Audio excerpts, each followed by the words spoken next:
오늘 말씀을 보니까 여러분들도 이게 눈치를 채시고 아셨겠지만 이제 말씀을 전하는 장소가 빌립보가 아니라 어디로 변했다는 걸 알 수 있어요?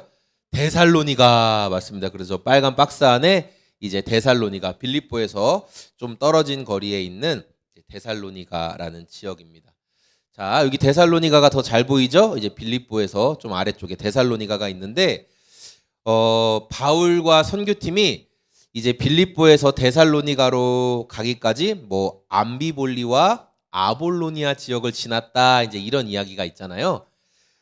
빌립보에서 데살로니가까지 거리가 한 얼마나 될 것 같으세요? 이 지도로 보니까 가깝잖아요. 10km? 몇 킬로미터? 로운 성도님 몇 킬로미터 정도 될 것 같아요? 20km? 맞아요. 별로 안 떨어져 있어요. 맞아요. 그런데 실제로는 약 160km나 됐대요. 그 당시 그 160km를 걸어간다는 건 진짜 먼 거리겠죠. 예, 160km면 여기서 대전보다도 더 멀고요. 정말 한참 내려가야 되는 거예요. 정말 먼 거리를 바울과 선교팀이 내려갔다. 그 의미는 뭐냐? 복음을 전하기 위한 굉장한 열정이 있었다라는 것을 우리가 이 말씀을 통해 알 수 있어요. 이 데살로니가 지역은 굉장히 중요한데요. 그 이탈리아가 있죠. 이게 장화 모양으로 생긴 이탈리아 나라 그 지도를 아시죠? 그 이탈리아에서 육지랑 연결돼 있는 그래도 가장 가까운 곳이 이 마케도니아, 이 전체가 마케도니아 땅 지역이거든요. 이게 구두 끝이라고 보시면 돼요. 잘 안 나오는데 그러니까 여기가 데살로니가 그러니까 육로로 이어지는 굉장히 가까운 지역이었어요. 그래서 이 데살로니가에는 사람들이 굉장히 많이 모이고 그리고 저 데살로니가에서부터 여러 백기를 통해서 다른 지역으로 갈 수 있는 굉장히 교통적으로도 중요하고 사람들이 많이 모이는 지역이 바로 이 데살로니가였다라는 거예요. 그래서 바울과 선교팀의 선교 전략은 우리가 앞서 살펴봤던 것처럼 뭐냐면 원래는 유대인들이 살고 있는 회당에 들어가서 그들에게 복음을 전하는 것. 그게 이제 원래 바울과 선교팀의 전략이잖아요. 근데 빌립보 성에서는 왜 그렇게 못했을까요? 왜 그렇게 못했을까요? 빌립보 성에서는? 빌립보 성에는 회당이 있으니까 없으니까? 거기는 회당이 없었어요. 그래서 그 강가에서 기도하는 사람들을 찾으러 가서 거기서는 했었죠. 그런데 이 데살로니가에는 회당이 여러 개가 있었다는 거예요. 회당이 있었고 심지어 여러 개가 있었어요. 왜냐하면 이 마케도니아라는 지역에서 데살로니가에는 사람들이 많이 모이고 돈이 모이고 하는 곳이었기 때문에 유대인들도 거기에 많이 모여서 살았다. 우리가 그것을 알 수 있어요. 유대인들의 문화는 어떤 문화가 있냐면 다른 지역, 먼 나라로 여행이나 이동을 하게 되면 가장 먼저 뭘 찾았냐면 회당을 찾았어요. 맞아요. 회당을 찾아서 거기에 이미 살고 있던 사람들에게 정보를 듣는 거예요. 이 지역은 어떤 지역이다. 어떻게 행동해야 된다. 유대인으로서 이런 것들을 지켜야 된다면서 서로 알려주고 서로 도와주고 서로 끌어주는 그 역할. 그러니까 우리로 치면 이제 외국에 나가면 이렇게 한인타운 막 이런 게 있잖아요. 지역사회가 있는 것처럼 여기도 그런 역할을 회당이 가장 먼저 감당했어요. 그래서 유대인들이 지금도 굉장히 뭐 부나 돈이나 이런 것도 많이 가지고 있고 똑똑하고 막 그렇게 알려져 있잖아요. 저는 그런 끈끈함, 서로 끌어주고 잡아주는 게 이 회당 문화에서부터 나왔다라는 것을 볼 수 있는 것 같아요. 그래서 바울과 선교팀도 이제 데살로니가에 도착해서 유대인들이 모여있는 회당을 먼저 찾았던 것이죠. 왜냐하면 회당에 모이는 사람들은 적어도 구약 성경을 아는 사람들이에요. 하나님에 대해서 아는 사람들이에요. 그래서 바울은 자기가 원래 율법 학자이기 때문에 이 율법, 자기가 잘 알고 있는 하나님의 말씀을 가지고 예수님을 증언하고 싶었어요. 자, 우리 2절 말씀인데요. 자, 화면을 보고 한번 읽어볼까요? 시작. 바울은 자기 관례대로 회당으로 그들을 찾아가서 새 안식일에 걸쳐서 성경을 가지고 그들과 토론하였다. 바울이 새 안식일, 그러니까 안식일이 3번 지나는 동안 그러니까 굉장히 긴 날이죠. 거의 21일 넘는 그 시간 동안 그 회당에 머물면서 사람들과 토론했다 이렇게 말하고 있어요. 그런데 이제 더 원어적인 표현 그들과 토론했다는 말에 더 원어적인 의미는 뭐냐면 말싸움을 할 정도로 굉장히 격렬하게 말했다라는 거예요. 아주 뭐 젠틀하게 자 한번 이야기해 보시죠. 아하 그런 내용이었군요. 이 정도가 아니라 아주 격렬하게 막 싸움이 일어날 정도로 정말 강력하게 이야기를 했다라고 알 수가 있어요. 바울은 너희들 성경 알고 있지? 우리가 지금 읽고 있는 그 성경 있잖아. 그 성경에서 너희가 지금 잘못 알고 있는 부분들이 있어 라고 하면서 성경에 이미 기록된 성경을 근거로 이제 바울이 복음을 전했어요. 근데 중요한 거는 우리가 누구의 말에 쉽게 동의가 잘 돼요, 안 돼요? 동의가 잘 안 돼요. 왜냐하면 각자 다 자기 생각이 있거든요. 살아오면서 지금까지 지내오면서의 경륜과 그런 모든 경험과 그런 것들이 이건 이런 거야라는 자기만의 가치 판단의 기준들이 있어요. 그러니까 바울이 성경을 근거로 너희들 이런 것들은 잘못 알고 있어라고 말해도 아니야, 우리가 이미 알고 있는 게 있어 그러면서 쉽게 받아들이지 못했던 거죠. 자, 바울은 성경을 근거로 어떤 말씀을 전했을까? 우리 3절 말씀 읽어볼까요? 시작. 그는 그리스도께서 반드시 고난을 당하시고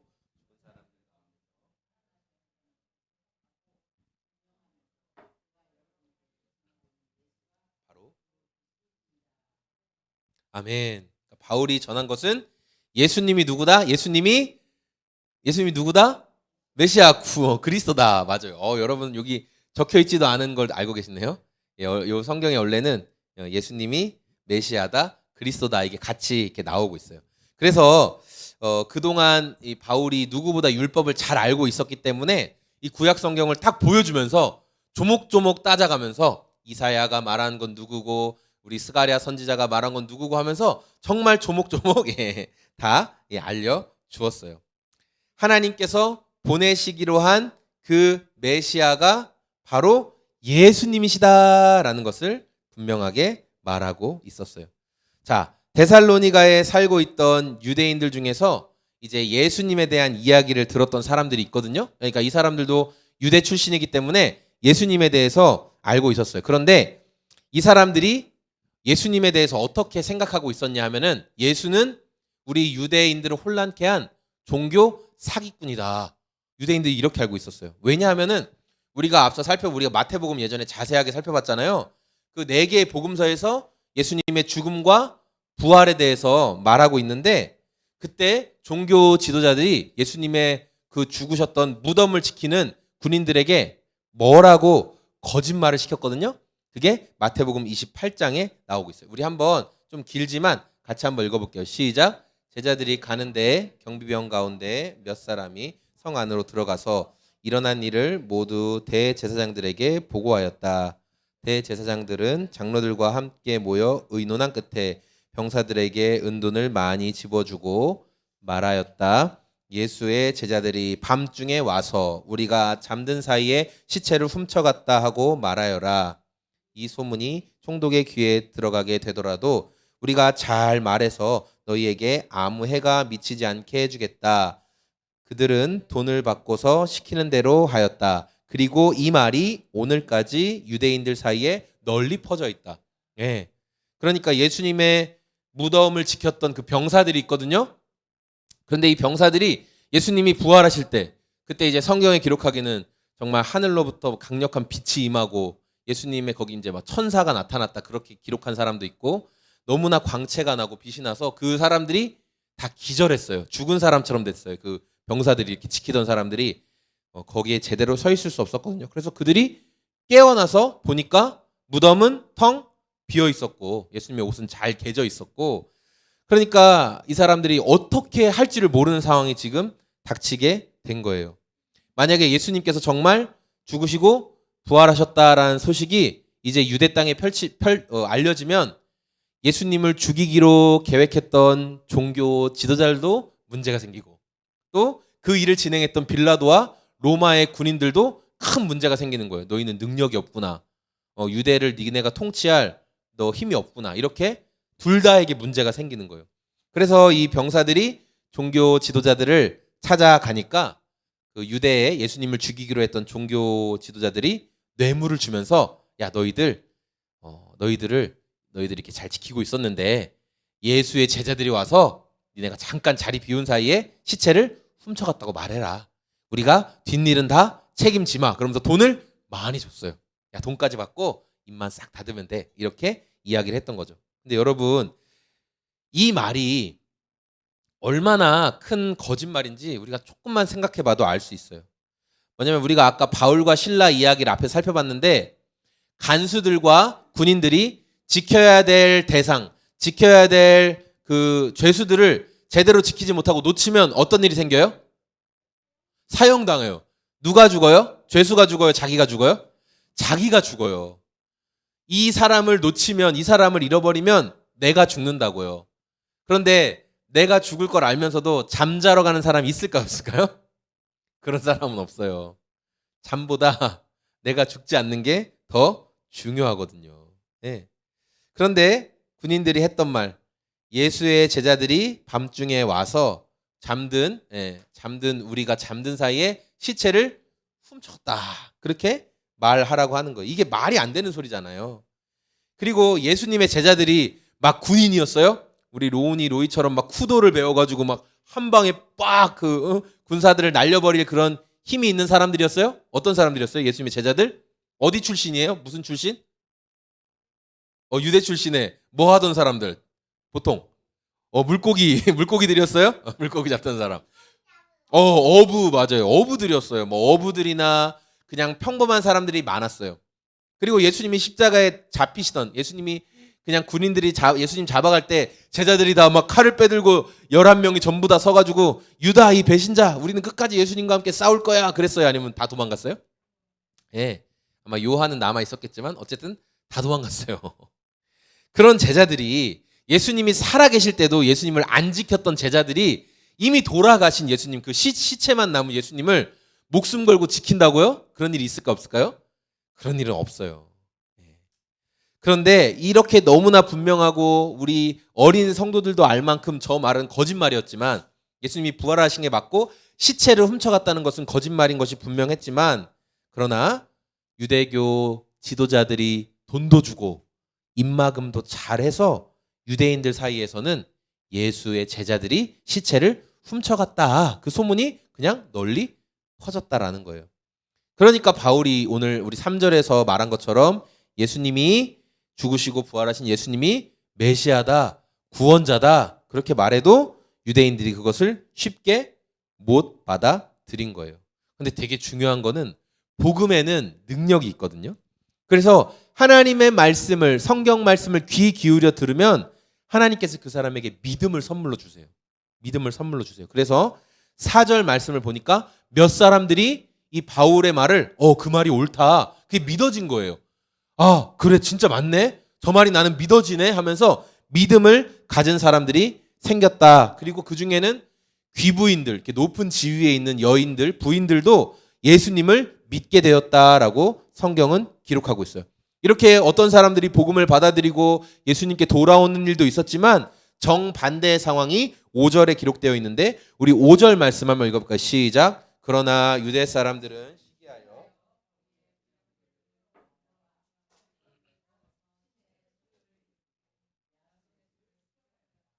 그리고 바울 일행을 끌어다가 네. 사람들이 바울과 실라가 전한 그 복음에 관심을 갖고 막 예수님을 믿게 되자 유대 아마 회당에서 있었던, 회당을 이제 관리하던 사람들이었겠죠. 이 사람들이 막 질투가 난 거예요. 아니 왜 저놈들의 말에 저렇게 귀를 기울이는 거야 하면서 질투가 났어요. 이 사람들의 마음에는요, 바울이 전한 예수님의 죽으심과 부활에 대해서 아무런 감동이 없었어요. 성령님이 마음을 터치해 주시는 아무런 감동이 없었고, 그들의 마음에 무엇만 활활 타올랐냐면 질투심만, 시기하는 마음만 가득 타올랐다라는 거예요. 갑자기 나타난 녀석들이 이 사람들과 또 우리 귀부인들의 총애를 받으니까 너무나 질투가 났죠. 그래서 어떤 성경의 근거를 가지고 이보시오 바울, 당신이 말한 이 구약 성경의 이 내용 보니까 이게 잘못됐고 따졌을까요? 못 따졌을까요? 그렇게 못 따졌어요, 바울 앞에서. 그러니까 어떤 계획을 세웠느냐, 시장에서 사람들 괴롭히고 돈 뺏고 폭력행하고 못된 짓 하던 불량배, 깡패들을 데려다가 야 우리가 돈 줄 테니까 저 바울과 실라 저놈들 잡아서 아주 콧대를 납작하게 해줘라, 그럼 우리가 돈은 두둑히 줄게, 그렇게 했어요. 그러니까 이 불량배들이 시장에서 막 소란을 피워요. 난리치고 물건도 때려부시고 바울 데리고 나와, 실라 데리고 나와 막 하면서 난리를 막 친 거예요. 그런데 바울과 실라가 보였어요, 안 보였어요? 안 보였어요. 그러니까 바울과 실라가 데살로니가에 왔을 때 환영해 준 사람이 야손이라는 사람이거든요. 야손이라는 사람이 바울과 실라를 자기 집에 잘 초대하고 맞이해 줬는데, 이 야손의 집으로 찾아가서 막 야손을 끌어냈어요. 야, 바울과 실라 어딨냐고 빨리 데리고 나오라고 하면서. 그리고 예수님을 믿고 있던 형제들을 막 잡아서 때리고 사람들 앞으로 질질 끌고 갔어요. 어디로 끌고 갔냐? 이 도시의 문제를 재판하는 재판장들 앞으로 끌고 갔다는 거예요. 우리 6절과 7절 말씀 읽어볼까요? 시작. 그러나 그들을 찾지 못하고 야손과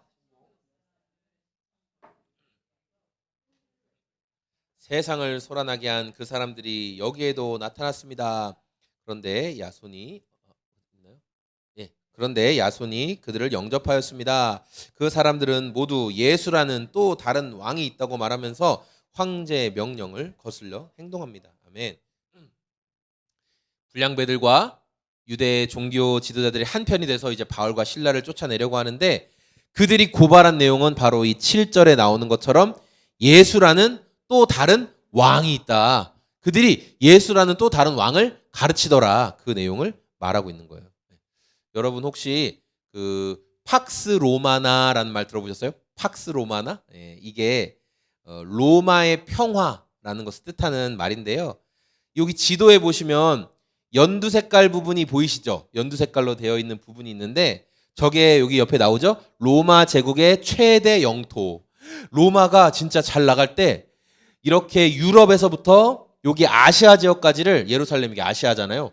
다 차지하고 있었던 거예요. 엄청나게 진짜 많은 땅을 로마가 차지했어요.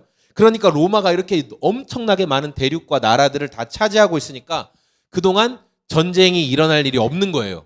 로마가 워낙 다 차지하고 있으니까. 그래서 이 잠시 동안 평화가 찾아온 시간이 있었는데 이 시기를 바로 팍스 로마나 로마의 평화다라고 이야기를 하거든요. 평화가 찾아왔어요. 왜냐하면 로마는 다른 나라를 점령하고 어떤 계획을 했냐면은 이렇게 이슬람처럼 이슬람은 다른 나라를 차지하면 전부 이슬람으로 개종시켜 버리거든요. 이슬람 안 믿으면 죽여버리거나. 그런데 로마는 니네 신도 인정해 줄게. 너네 문화 인정해 줄게. 그래 믿던 대로 계속 믿어. 니네 야훼 하나님 예루살렘. 니네 야훼를 믿는다고 믿어도 돼. 괜찮아. 이렇게 다 인정해 줬어요. 그 지역의 문화와 신들을 인정해 줬어요. 그러니까 더 많은 나라를 더 큰 반발 없이 많이 차지할 수 있었다라는 거예요. 그래서 이 로마는 뭐 종교적인 문제나 그 나라의 그러니까 점령된 나라의 문화 차이 그런 것 때문에는 막 이렇게 큰 일이 잘 안 일어났는데 로마에서 가만히 넘어가지 않는 문제는 뭐였냐면은 로마의 평화를 깨트리려고 하면 문제가 나타나요. 그러니까 아까 이 시장의 불량배들이 막 소란을 일으켰죠. 막 이런 것들은 가만히 안 놔두는 거예요. 지금 이 불량배들과 유대인들이 바울과 선교팀이 다른 왕이 있다고 가르치고 있습니다. 그러니까 이 말이 되게 무서운 말인 거예요. 이 말이. 그래서 이들은 이 다른 왕이라는 단어를 사용해서 바울과 실라를 쫓아내려고 계획을 짰던 거죠. 데살로니가에서 일어났던 소란은 단순히 종교 문제가 아니라 이 불량배들이 바울과 선교팀을 고발한 근거 이게 뭐였냐면은 로마 황제가 아니라 다른 왕이 있다고 하더이다 저들이. 그러면서 이 로마의 평화를 깨트릴 수 있습니다. 그러니까 요거를 딱 걸고 넘어진 거거든요.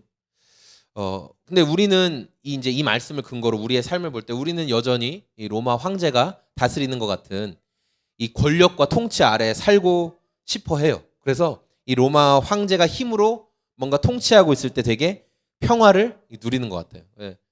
저도 이렇게 막 자녀들을 힘으로 딱 찍어 누르죠. 이건 안 돼. 나가서 벌써 이렇게 힘으로. 그게 되게 저한테 평안한 것 같은 느낌이 들 때가 있어요. 그런데 성경은 뭐라고 말하냐? 황제가 아니라 다른 왕이 있다는 거예요. 다른 왕이 있다. 삶의 진정한 통치자, 우리의 삶의 주도권을 드릴 분은 로마 황제와 같은 권력과 힘이 아니라 예수님이다. 이렇게 성경은 말씀하고 있어요. 그런데 세상은 그 예수님께 주도권 드리지 말라고 해요. 너 예수님께 주도권 드리지 말고 지금 네가 의지하는 그 힘 있잖아? 네 건강 있잖아? 네 돈 있잖아? 그걸로 계속 밀어붙여. 그러면 성공할 수 있어. 그런 식으로 이야기한다는 거예요. 제가 지난 한 주일을 돌아보면서 제 선택에 대한 굉장히 불만족이 많았거든요. 선택에 대한. 그러니까 그 지난주 설교를 이렇게 완전히 망쳤잖아요. 완전히 이렇게 죽을 쓰고 완전히 우리 성도님들께 죽을 먹여드렸는데 근데 로운이가 말씀 좋았어요 했지만 저 스스로는 이건 진짜 좀 별로였다. 그런 생각이 제 안에 있었어요. 근데 이제 거기부터 시작된 거예요. 왜 그 말씀을, 그 본문을 왜 그렇게밖에 준비를 못했을까라는 생각으로부터 시작하면서 계속 마음에 이렇게 불만이 막 올라왔어요. 그다음 이제 목요일에 가정교회기 청주 지역 모임을 하기로 미리 약속이 되어 있었거든요. 그런데 거기 갔으면 차라리 더 좋았을 텐데 제가 저희 아이들 그 학교를 제가 맡아야 돼가지고 학기 초라 제가 못 갑니다. 그렇게 이야기했어요. 그러니까 평소 같으면 어떻게든 잡으시는데 애들 학교 때문에 못 간다고 하니까 그럼 알았다 그렇게 하시더라고요. 그래서 이제 자녀들 학교 하는 걸 근데 쟤네가 이제 너무 잘해요. 이제 몇 번 하니까 혼자 둘이 같이 만나서 걸어오거든요. 그런데 그러니까 제가 사실 갔어도 됐어요. 조금 일찍 나오면 됐거든요. 거기서 이제 나눔을 좀 듣다가 좀 빨리 나오면 됐었는데 괜히 핑계 대고 안 갔어요. 그래서 이제 그런 게 이제 불만이 또 쌓이는 거예요. 그냥 갈 걸. 또 안 가가지고 왜 안 갔어? 하면서 또 불만이 쌓였어요. 그러니까 매 순간 내가 더 좋은 선택을 할 수 있었는데 더 좋은 결정을 할 수 있었는데 그게 안 됐더니 순간순간 감사하는 마음이 사라졌어요. 그러니까 제 말투가 어떻게 되냐면 막 날카로워지는 거예요. 점점. 톤이 또 딱 올라가기 시작하는 거예요. 하지마! 싫어! 그래서 딱 톤이 올라가기 시작하고 가족들을 대하는 태도에서 존중이 사라지는 걸 제가 느꼈어요. 막 이렇게 존중해서 대하지 않더라고요. 내가 선택한 거야. 이건 내가 결정한 거야. 내가 다 통제해야 돼. 이런 생각을 갖게 되니까 그게 불만과 성숙하지 못한 태도로 제 안에 계속 올라오게 됐어요. 제가 이제 그 목요일 날 원래 12시에 거기 사랑의 교회에서 다 모이신다고 했는데 막 사진도 올라오고 근데 그때 막 설교 준비하고 있었거든요. 이 말씀을 준비하고 있었어요. 이제 아이들이 뭐 잘 오겠지 생각하면서 말씀을 막 준비하고 있는데 갑자기 말씀을 준비하는데 제 안에 이러한 생각이 딱 떠오르더라고요. 어떤 생각? 야, 가족들이 너랑 살면서 되게 숨 막힐 것 같다 이런 생각이 딱 드는 거예요. 갑자기 가족들이 너랑 살면서 되게 숨 막힐 것 같다. 갑자기 막 설교를 준비하다가 하면서 제가 창밖을 한참 보고 있었어요. 허허 이러면서 왜냐하면 그 말이 맞는 것 같았거든요. 진짜 나랑 살니까 숨 막히겠다. 로이야 막 숨 막히죠? 아니에요? 너무 숨 막히겠다. 그런 생각이 막 들더라고요. 내 생각대로 진행되지 않는 상황을 보면서 막 화가 올라오고 그래서 제가 이럴 때 좀 어떻게 좀 도움을 받고자 다른 설교자들의 그 설교를 엄청 많이 찾아봤거든요. 설교 잘하시다는 분, 또 진짜 말씀 잘하신다는 분의 설교를 아무리 들어도 제 마음은 어땠냐면 그래서 뭐 어쩌라고 이런 마음만 더 많이 올라오더라고요. 별 감흥이 없었어요. 근데 제가 왜 그런지 이 말씀을 준비하면서 알게 됐어요. 뭐냐면은 제가 내 삶의 왕이라고 생각하기 때문에 이건 다 내 거라고 생각하기 때문에 누가 내가 가진 그 주도권을 흔들려고 하면 빼앗아 가려고 하면 주도권을 나에게서 다른 것으로 옮기려고 하면 그때부터 막 분노가 일어나는 제 모습을 제가 보게 됐어요. 로마는 강력한 힘과 통제를 바탕으로 다스렸어요. 그러니까 황제가 다스린 거죠. 주도권이 자기에게 있는 것처럼 보였어요. 그리고 로마가 굉장히 잘 살고 잘 나가는 것처럼 보였지만 결국 어떻게 됐어요? 로마는 사라졌어요. 없어졌어요. 그런데 오늘 말씀에는 또 다른 왕에 대해서 얘기하고 있어요. 또 다른 왕이 누구세요? 예수님이라는 거예요. 이 예수님은 영원한 나라를 보여주셨어요. 어떤 사람이 예수님이 보여주신 영원한 나라를 누릴 수 있을까? 예수님께 삶의 주도권을 드린 사람. 그 사람이 영원한 나라를 누릴 수 있다라는 거예요. 그렇구나. 내가 알면서도 또 내가 내 삶을 통제하고 쥐고 흔들려고 했구나라는 말씀의 깨달음이 저에게 다가왔어요. 아마 저의 태도가 목요일 오후부터 바뀌게 됐다는 것을 아마 가족들이 곰곰이 생각해보면 알 거예요. 아이들이 목장 모임을 하면서 저희가 수요일 날 해야 되는데 수요일까지 제 상태가 안 좋았거든요. 그러니까 목장 모임 했을까요? 안 했을까요? 안 했어요. 원래 수요일 저녁에 하는데 저도 그냥 잊고 있었던 거예요. 목장 모임을 해야 된다는 거 자체를 잊고 계속 짜증나. 진짜 왜 이렇게 상태가 안 좋아. 이러면서 그냥 그 수요일 밤을 그냥 지나갔어요. 자, 그러다가 이제 우리 오늘 목요일인데 가족 목장 모임 하자 그렇게 해서 했죠. 하나님께 감사한 것 한 가지, 가족들에게 감사한 거 한 가지 나누는데 자녀들이 이렇게 말했어요. 아빠한테 감사한 거는 뭐라고 얘기했는 줄 알아요? 기억 안 나죠? 아빠한테 감사한 거는 이렇게 얘기했어요. 아빠가 우리 학교 마치고 돌아왔을 때 환영해줘서 감사해요. 네. 제가 주도권을 예수님께 마음을 드리지 않을 때는 누구를 환영할 마음이 안 생겼거든요. 근데 주도권을 말씀을 준비하며 다시 한번 예수님께 드립니다 하니까 자녀들을 환영하는 마음이 생기더라고요. 너무 고맙고 잘 갔다 와줘서 고맙고 옆에 있어줘서 고맙고 그런 마음이 저에게 생기더라고요. 혹시 저처럼 한 주를 보낸 분이 계신가? 네, 말씀을 통해 한번 질문해 보고 싶어요. 내 선택과 결정 때문에 계속 후회만 남는 거예요. 내가 왜 그런 선택했지? 내가 왜 그런 결정했지? 그러면서 그게 나한테만 머물러 있지 않고 이제 흘러가요. 그런 마음이. 그래서 주변에 원망과 짜증을 흘려 보내는 거예요.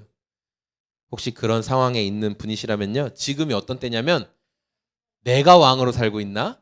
예수님이 왕으로 살고 계신가 내 삶에. 이걸 점검해 볼 때라는 거예요. 오늘 저와 여러분의 삶에 누가 주도권을 쥐고 있습니까? 예수님이십니까? 아니면 매번 후회만 하는 나입니까? 주도권을 넘겨드리지 않는 인생은요. 여전히 내가 주인으로 그냥 사는 거예요. 예수님께 주도권을 넘겨드리지 않으면. 제가 오늘 소망하는 것은 이 통제불능의 인생. 인생은 우리가 통제 못하거든요. 네, 통제불능의 인생에서 내가 주인이 아니라 예수님이 주인이십니다. 이것을 인정하고 또 살아가는 저와 우리 소금 제작소의 모든 성도님들이 다 되시길 소망합니다. 아멘. 우리 주신